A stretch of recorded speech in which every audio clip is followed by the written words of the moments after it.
waxaad xasuusti ma umaleeyaa 6dii wiil iyo hashii gabadh ee dhacay lacag gaaraysa 40 milyan oo doolarka Mareykanka ah sheekada haddii si fiican u xasuusan waa inaad fiidiyoga soo daawataa haddaba boorsadii ay ku jirtay lacagtii ahayd 220,000 oo doolar ee guriga ninka garsooraha lagu geeyay ayaa waxaa laga helay fingerprint ay leedahay gabadh lagu magacaabo Ladan kadibna gabadhii waxaa lagu bilaabay baaritaan dhan walbaba ah Ladan waxaa la sheegay in ay magaalada timid maalin Jimco ah oo ay kireysatay gaari rental ah si aan loo ogaan qofka gaariga wada qofka gaariga iska leh meeshu ka socdo iyo meeshu u socdaba kadibna waxay bilowday inay gaariga ninka garsooraha daba gasho si ay u ogaato meesha uu degan yahay waxaan la sheegay oo ay kaamiradu qabatay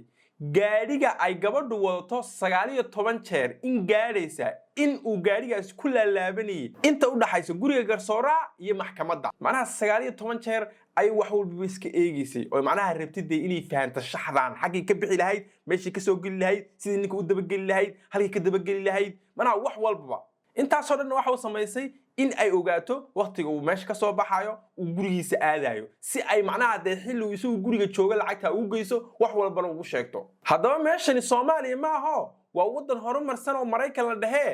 dadkani meel walba kaamirad baa ugu xiran kadib markii kaamiradaha dib loo raacay meeshay gaariga ka soo kireysatay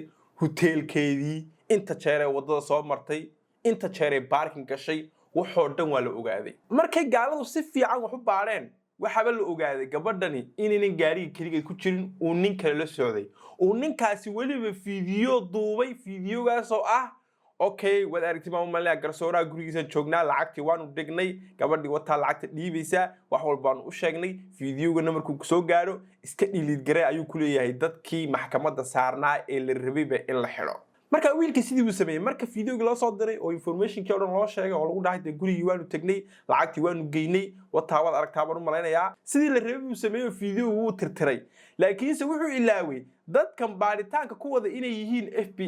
FBI-dana inay adiga wax ka qariyaan mooyaane iyaga waxba kama qarsoomo marka fiidiyogii way soo ceshteen wayna daawadeen waxayna dhaheen fiidiyoga banaanka ma keeni karno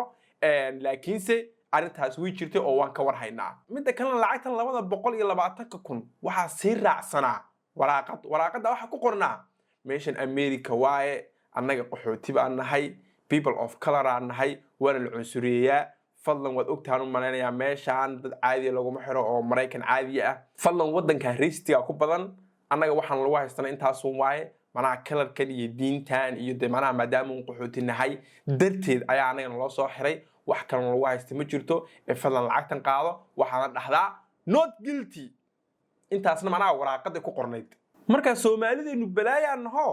macal waxaan isku dayeynaa inaan Mareykanka la aluushno wax kale iska daa Mareykankii baa rabnaa inaan la aluushno inagu horumar weyn sameeynay hanay laawun wali dad kale la raadinaya oo arintan ku lug lahaa sheekadu wali ma dhamaan